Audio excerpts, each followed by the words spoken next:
through SPSC in lecturer education. So this was a general brief introduction. इसके बाद हम करते हैं जनरल सिलेबस की एरियाज हैं ये जिसके 10 मार्क्स हैं like personal social and emotional development language and literacy basic mathematical concepts creative arts and then child wellbeing है उसके भी 10 मार्क्स एंड देन ईसीटी के सिलेबस में जो मेजर पोर्शन है वो है लर्निंग की थ्योरीज हैं ये लर्निंग थ्योरीज हैं एंड देन इंस्ट्रक्शनल स्ट्रेटजीज हैं ये बहुत ही इंपॉर्टेंट पार्ट है क्योंकि ये 55 मार्क्स का पार्ट है बाकी 10-10 मार्क्स के तो डेवलपमेंटल थ्योरीज हैं इसमें ब्रेन डेवलपमेंट है पियाजे की थ्योरी है वाइगार्स्की की थ्योरी है ब्रूनर्स की थ्योरी है एरिक्सन की थ्योरी है एंड देन मल्टीपल इंटेलिजेंस है एंड लर्निंग स्टाइल और फिर classroom management early years learning environment pedagogies belongs to taxonomy and active learning then GK and ITs के हमारा फोकस पेडागॉजी पे रहेगा और फिर इन इन पे ज़्यादा फोकस रहेगा क्योंकि ज़्यादा मार्क्स इन पे हैं हमें कोर्स को कवर करना है अच्छी तरीके से देन जीके पे के मटेरियल वगैरह आपको शेयर करते रहेंगे ग्रुप में एंड देन आईटी स्किल्स का भी कुछ like MS office web search engine and AI tools etcetera देखा कि लैटिन वर्ड से निकला हुआ है लेकिन अगर डेफिनेशन देखें एसडीजीज के मुताबिक तो acquisition of knowledge skills values and beliefs and habits को हम एजुकेशन कह रहे हैं ठीक है education is a process of actually holistic development इसमें होलिस्टिक डेवलपमेंट ऑफ इंडिविजुअल होती है जिस by of human personality through acquiring knowledge, skills and values, beliefs, habits, etc. through formal, informal or virtual means. So these are the components कि knowledge क्या है, skill क्या है, and values, beliefs, etc. habits वगैरह क्या है. knowledge का मतलब होता है क्या आप जानते हैं, skills का मतलब क्या आप कर सकते हैं, and then values का मतलब कौन से principles आप follow करते हैं अपने behavior को guide करने के लिए. beliefs का मतलब है what you hold as true क्या आप सच मानते हैं और what regularly you do is known as habits. सो इन सब को मिलाकर इनकी एक्विजिशन को हम क्या कहते हैं एजुकेशन कहते हैं there are 4 elements of education elements के 4 हैं एजुकेशन के जिसमें आपका ऑब्जेक्टिव है करिकुलम है and then pedagogy and evaluation और इसी तरह फाउंडेशंस भी 4 हैं लेकिन कहीं कहीं 5 डिस्कस होते हैं क्योंकि यहाँ पे फिलोसॉफिकल है साइकोलॉजिकल है सोशोलॉजिकल है एंड हिस्ट्री है और एक और भी है that is a ideological foundation जैसे कि हमारा कंट्री पाकिस्तान है तो हमारी आइडियोलॉजी इस्लाम के बेस्ड है इस्लाम पे बेस रखती है तो इस्लामिक सॉरी आइडियोलॉजिकल फाउंडेशन जो है ना हमारे इस्लाम की तरफ जाते हैं तो वो भी आइडियोलॉजिकल फाउंडेशन भी होती है अब इंट्रोडक्शन तो इसी देखें ये इसी क्यों इम्पोर्टेंट है बिकॉज यहाँ से ही चाइल्ड का ब्रेन डेवलप होता है और ब्रेन डेवलप रैपिडली होता है ठीक है और न्यूरो साइंस के मुताबिक जो चाइल्ड का ब्रेन है प्री नेटल स्टेज और आफ्टर बर्थ ये तकरीबन डेवलपमेंट इसकी चलती चलती रहती है सो प्रीनेटल स्टेज से लेकर बर्थ के बाद भी आपकी डेवलपमेंट चलती रहती है चाइल्ड तकरीबन 100 बिलियन सेल ब्रेन सेल्स के साथ पैदा होता है जब पैदा होता है तो उनके उसके पास 100 बिलियन सेल्स होते हैं ठीक है अच्छा अब इसमें देखें तो प्रीनेटल टू एज 8 जो है ना इसको कंसीडर किया जाता है as a critical window for optimum brain development सबसे ज़्यादा जो ब्रेन डेवलपमेंट है वो प्रीनेटल से एज 8 तक होती है ठीक है जिसको हम critical window for optimum brain development कह रहे हैं अच्छा यहाँ से एमसीक्यूज कैसे आ सकता है भाई ये आ सकता है कि चाइल्ड जो पैदा होता है उसके साथ कि उसके पास कितने ब्रेन सेल्स होते हैं 100 ब्रेन सेल्स होती हैं ठीक है और ये आ सकता है कि डेवलपमेंट कब तक होती है भाई डेवलपमेंट प्रीनेटल स्टेज में होती है या आफ्टर बर्थ होती है तो प्रीनेटल में भी हो सकती है आफ्टर बर्थ भी होती रहती है और उसके बाद ये आ सकता है कि ऑप्टिमम ब्रेन डेवलपमेंट कहाँ पे होती है वो प्रीनेटल से एज 8 तक होती है ठीक है ये इंपॉर्टेंट पीरियड होता है cognitive physical social emotional and language development के लिए इसमें एक और इम्पॉर्टेंट बात है ये कि पहले जो 1000 दिन हैं ज़िंदगी के इंसान की ज़िंदगी के इसको ये भी कहा जाता है कि कंसेप्शन से और दूसरी बर्थडे तक फाउंडेशंस ऑफ ऑप्टिमम हेल्थ इसमें क्या होता है ऑप्टिमम हेल्थ होती है ठीक है growth neuro development across life span are establish अच्छा यूनिसेफ के मुताबिक जो एक ब्रेन में कनेक्शंस का रेट है यानी जो न्यूरॉन्स हैं जो सेल के कनेक्शंस हैं आपस में वो तकरीबन एक सेकंड में 700 हज़ार पर सेकंड कनेक्शंस बनते हैं 700 से लेकर 1000 तक और ये फिर पीरियड कभी भी वापस नहीं आता चाइल्डहुड के बाद अच्छा जीन हमें क्या करती है एक ब्लूप्रिंट प्रोवाइड करती है जो बल्कि हमारे पास जो इन्वायरमेंट है यानी जो एक्सपीरियंसेस एंड रिलेशनशिप हैं वो क्या करते हैं, shape the quality of the brain development. Gene तो सीधा ब्लूप्रिंट दे रही है कि ये होगा या ऐसा होगा, लेकिन फिर क्वालिटी एक्सपीरियंसेस हमें क्या कर रहे हैं, ब्रेन की डेवलपमेंट में quality La.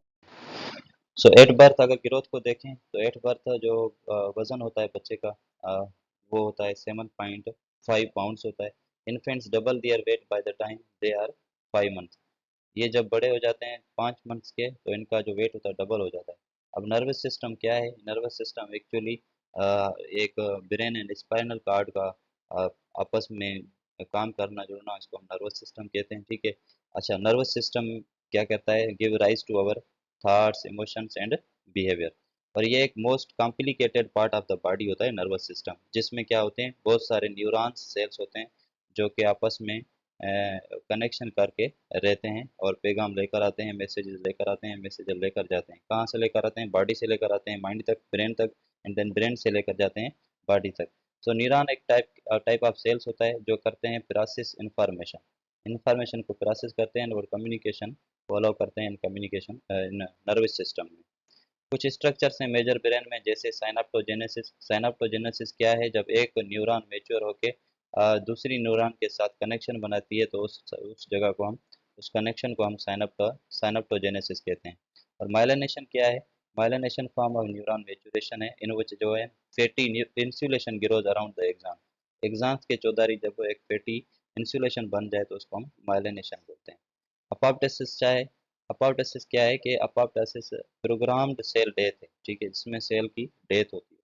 The process by which many neurons die during period of migration या हेवी साइनाप्टोजेनेसिस। माइग्रेशन के टाइप यानी एक जगह से दूसरी जगह जब सेल जा रहा है या पैगाम लेके जा रहे हैं या जब कनेक्शन बन रहे हैं तो उसके दौरान जब सेल की डेथ होती है तो उसको हम अपोप्टोसिस बोलते हैं। उसके बाद है प्री मेच्योरिटी। भाई आप, हमें पता है कि जो मेच्योर बच्चा है वो पैदा होता है 38 वीक्स के बाद नॉर्मल बच्चा, और पोस्ट मेच्योर हो जाता है 43 वीक्स के बाद। तो ये जो पीरियड है 22 से 37 पीरियड तक, इसको प्री टर्म पीरियड बोला जाता है, ठीक है। अब इसमें क्या है, अगर कोई बच्चा 40 वीक्स यानी 40 वीक्स से पैदा होता है, ऑन और बिफोर 24 वीक्स जो सर्वाइवल होते हैं बच्चा का वो 50% होता है, ठीक है। और बॉडी बिल्कुल मेच्योर नहीं होती, और यहाँ पे हेल्थ के बहुत सारे रिस्क होते हैं। प्री मेच्योरिटी क्या है, 34 से 37 वीक तक अगर कोई बच्चा पैदा हो जाता है तो वो होती है प्री मेच्योरिटी। और इस पीरियड को हम प्री टर्म भी बोलते हैं। प्री टर्म पीरियड होता है और ओवरऑल ये प्री मेच्योरिटी होती है, बच्चा मेच्योर नहीं होता। Generally said that preterm babies are premature, ये प्री मेच्योर होते हैं क्योंकि टर्म बेबीज आर मेच्योर, ये जो टर्म बेबीज हैं वो मेच्योर होते हैं। प्री टर्म के बाद ये हमारा टर्म यानी टर्म बेबीज हैं, यानी 38 से आगे। So prematurity is inversely related to gestational age. Philosophy क्या है भाई, फिलासफी या वैल्यूज क्या है इसी के, वो ये हैं इसी के फिलासफी या वैल्यूज। भाई बच्चा जिस सेटिंग में ग्रो कर रहा है ना वो सेफ होना चाहिए और सिक्योर एनवायरनमेंट होना चाहिए, बिल्कुल सिक्योर होना चाहिए। देन बच्चे की रिस्पेक्ट्स जो है ना, बच्चों की रिस्पेक्ट की जाए थ्रू डाइवर्सिटी, यानी हर बच्चा डिफरेंट है। बच्चों के बच्चों के नीड्स का, राइट्स का, इंट्रिंसिक वर्थ का ख्याल किया जाए। They should be supported like adults are supported and respected. They should be respected as capable, thinking and feeling individual with unique personality. ये समझा जाए कि भाई वो यूनिक पर्सनैलिटीज़ हैं, हर किसी के पास अपनी मेंटल एबिलिटीज़ हैं और थिंकिंग है जिसके हिसाब से वो सोचता है। उसके बाद एक convention on the rights of the child 1989 में हुई थी, ठीक है। इसके 4 प्रिंसिपल्स हैं, कौन से 4 प्रिंसिपल्स हैं, non discrimination, child best interest, child's right to life and full development, and then giving due weight to the views of the child. अच्छा, यहाँ पे एमसीक्यूज बन सकता है, like convention on the rights of the child have following 4 principles except, यानी 3 यहाँ से देगा कोई और एक कोई दूसरा दे देगा, like right right to health देगा, यहाँ पे राइट टू हेल्थ नहीं है। तो अगर राइट टू हेल्थ दे दे तो सपोज करें यहाँ से कोई भी 3 दे दे तो वो एक जो होगा वो उसको गलत करना होगा। उसके बाद कुछ कमिटमेंट्स हैं national, like education for all, Thailand में हुई थी, ठीक है।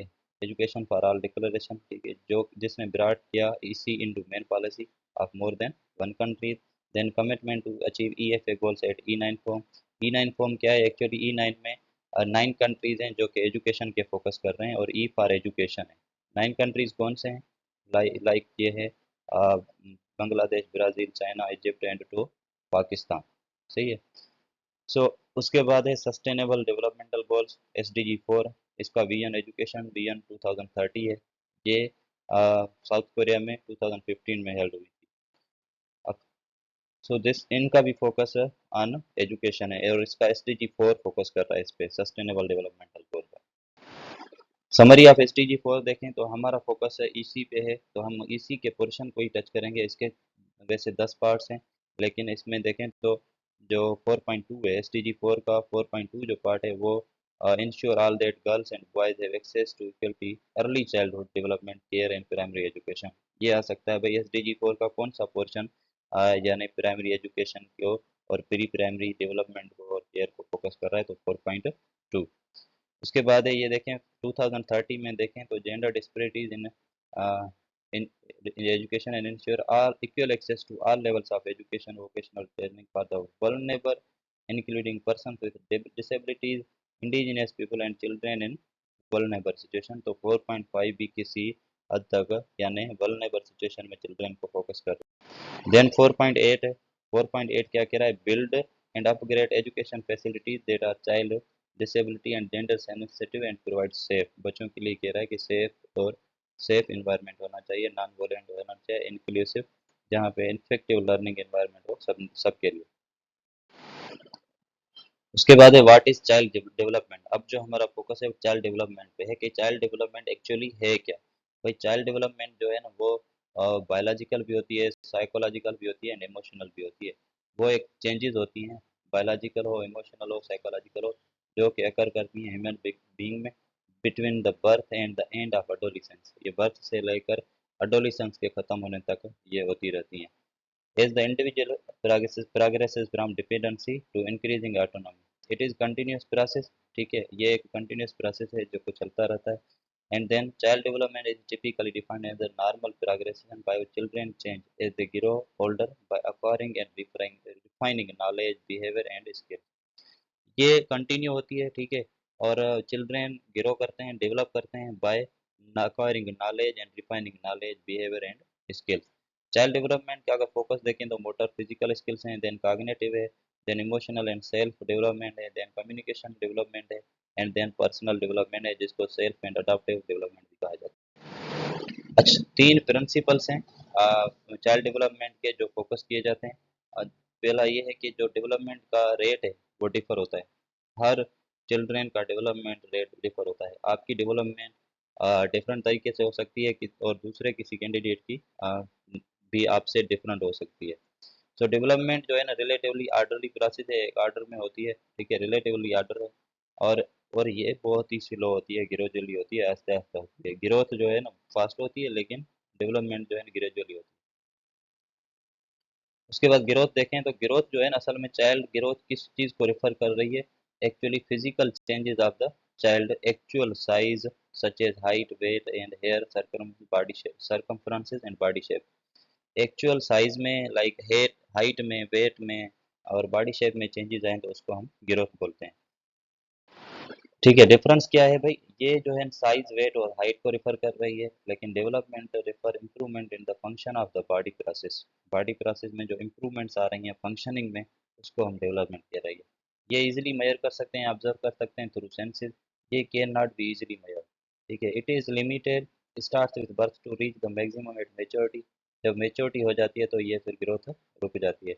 लेकिन ये कंटिन्यूस अनएंडिंग प्रोसेस है जो थ्रू आउट द लाइफ चलता रहता है, आपकी डेवलपमेंट चलती रहती है। लिमिटेड है स्पेसिफिक एरियाज में like height, weight, shape etcetera तक, लेकिन ये concern with various aspects and parts of the body and behaviour as whole. ये एक क्वांटिटेटिव चेंज होती है, ये क्वालिटेटिव एंड क्वांटिटेटिव बोथ हो सकती है। होलिस्टिक डेवलपमेंट के देखें through early years child care and education. ये एक अप्रोच होती है, होलिस्टिक डेवलपमेंट क्या है? एक अप्रोच है जो कि स्टिमुलेट करती है willingness to learn rather than memorization of facts and figures. इसमें इसका फोकस लर्निंग बाय डूइंग होता है and very basic need to know are the main motors in stimulating the children. 4 से 5 साल की जो एज होती है प्री प्राइमरी ग्रेड की, उसको डायरेक्टली वो रिलेट कर रही है हमारे पुराने करिकुलम से, जो कि प्री प्राइमरी था, नर्सरी था, या कच्ची या अनदाखिल स्टूडेंट। SDG 4.2 का देखें तो वो हमारा इसी का प्रोग्राम को इम्प्लीमेंटेशन के लिए फोकस कर रहा है। सो डेवलपमेंट जो है ना, not a linear process but it is stimulus and integrated. ये एक साइमल्टेनियस है, सॉरी, एंड इंटीग्रेटेड है। साइमल्टेनियस का मतलब है ये साथ साथ चलती रहती है, आस्ता आस्ता चलती रहती है। इंटीग्रेटेड का मतलब है ये अ, यानी इसमें बहुत सारी चीज़ें इंक्लूडेड होती हैं। होलिस्टिक डेवलपमेंट देखें तो उसके मेजर एरियाज हैं। फिजिकल डेवलपमेंट है। फिजिकल डेवलपमेंट का मतलब होता है डेवलपमेंट इन आपके motor skills like their muscles and both large and small. Social and moral development, relationship with other culture and people. Emotional development यानी आपके अपने एक्सपीरियंसेस को, इमोशंस को किस तरीके से मैनेज कर रहे हो, पॉजिटिव नेगेटिव इमोशंस को। लैंग्वेज डेवलपमेंट का मतलब है आप किस तरीके से जो वर्ड्स का सेंस है वो डेवलप कर रहे हो, सिंबल्स का एंड इंफॉर्मेशन का। एंड आप किस तरीके से इन्वायरमेंट क्रिएट कर रहे हैं, learning environment where child feel safe to and express their words. Then cognitive, जब भी कॉग्निटिव की बात आ जाए तो इसका मतलब है mental processes and conflict capabilities, thinking process, how children learn and process information and cognitive development. World around us, हम अपने एनवायरनमेंट की बात कर रहे हैं, जो हमारे बाहर है, जो features of the natural world हैं एंड ह्यूमन वर्ड हैं, उसके बारे में देखते हैं। इसमें टेक्नोलॉजिकल लर्निंग आ जाती है, geographical, scientific etcetera. Health, safety और हाइजीन का देखें तो बच्चे की हेल्थ है, मोबिलिटी है, अवेयरनेस ऑफ स्पेस है, एंड देन मैनिपुलेटिव स्किल्स है, एटसेट्रा, इसको फोकस रखते हैं। ठीक है। इसमें एक्टिव वे ऑफ लाइफ भी देखते हैं कि बच्चा किस तरीके से एक एक्टिव वे ऑफ लाइफ गुजार सकता है through focusing health, hygiene and safety.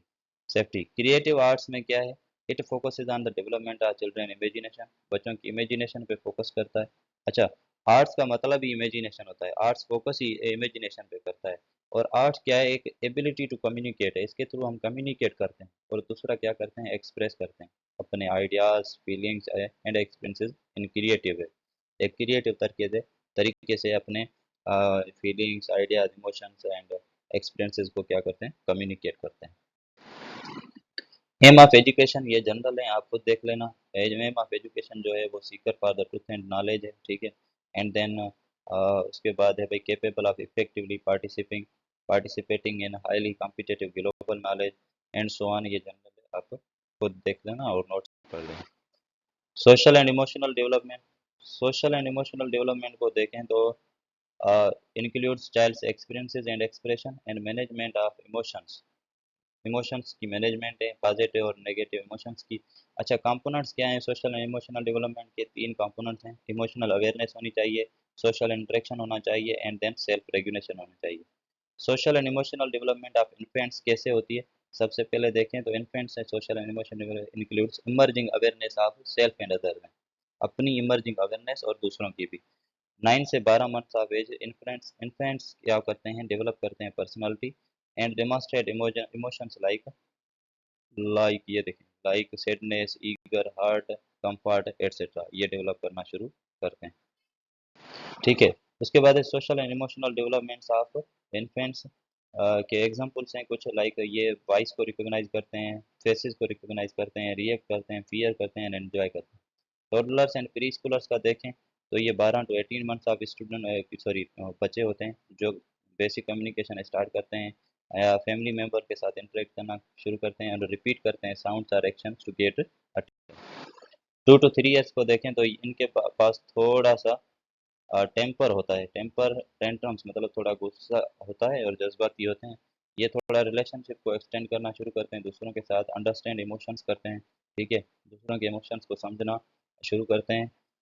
And then they start to name friend and में understand when a friend is upset or sad. ये भी समझ जाते हैं कि जब दोस्त उदास हो या परेशान हो। 4 to 5 ईयर्स के बच्चे क्या करते हैं, दूसरों के साथ खेलते हैं और ये इंडिपेंडेंट प्ले करते हैं, अकेले भी खेलने लग जाते हैं। And start to share more with others and physically भी अफेक्शनेट होना शुरू हो जाता है। तो हम देखते हैं 10 साल के बाद, 9 यानी 10 साल के बाद, 9-10 साल के बाद यहाँ पे एडोलिसेंस शुरू हो जाती है। तो इस वजह से यहाँ पे यानी मूडी, सैडनेस, डिप्रेशन, प्यूबर्टी, ये सब चीज़ें होती हैं। तो इस वजह से बच्चा सैड भी होता है, मूडी भी होता है, दूसरों के साथ रिलेशनशिप में भी रहना चाहता है, लेकिन मूड मूड पे डिपेंड करता है। कुछ प्रिंसिपल हैं जो कि यानी राइट्स हैं जो कि डिस्कस होते हैं। लेकिन उसके बाद ये है हमारे पास child rights according to constitution of Pakistan. वो है right to education article 25A, जो कि free and compulsory education for all है। यहाँ पे एमसीक्यू आ सकता है कि कुछ कौन सा article, which article focuses on the right to education providing free and compulsory education to all children. तो ये आपका होगा आर्टिकल 25A। यहाँ से एमसीक्यू डेवलप हो सकता है। यहाँ से एमसीक्यू डेवलप हो सकता है कि आर्टिकल 11 किस चीज़ को फोकस कर रहा है, ऑफ एज 14, ठीक है, वो चाइल्ड लेबर, ट्रैफिकिंग, एक्सप्लॉयटेशन वगैरह को फोकस कर रहा है। Right to equality and non discrimination article 25, ठीक है, ये भी डिस्कस कर रहा है इसको। Then right to health development article 38 discuss कर रहा है basic necessities like food, shelter, clothing बच्चे के लिए। Then right to freedom of expression and participation article 19। ये एमसीक्यूज आता रहता है कभी कभी कि freedom of expression and participation बच्चे का वो कौन से आर्टिकल में डिस्कस है, या कौन से कॉन्स्टिट्यूशन ऑफ द पाकिस्तान जो है उसके आर्टिकल में डिस्कस है, तो वो आर्टिकल 19 है। general first lecture, and thank you very much, hope you will enjoy it। बाकी के लिए आपको कुछ गाइड नोट्स शेयर किए जाएंगे, यही स्लाइड्स, फिर आप इनको पढ़ें, क्विज अटेम्प्ट करें, फिर आपको क्विज दी जाएगी, और फिर नेक्स्ट क्लास की तैयारी करें। Thank you very much. Thank you.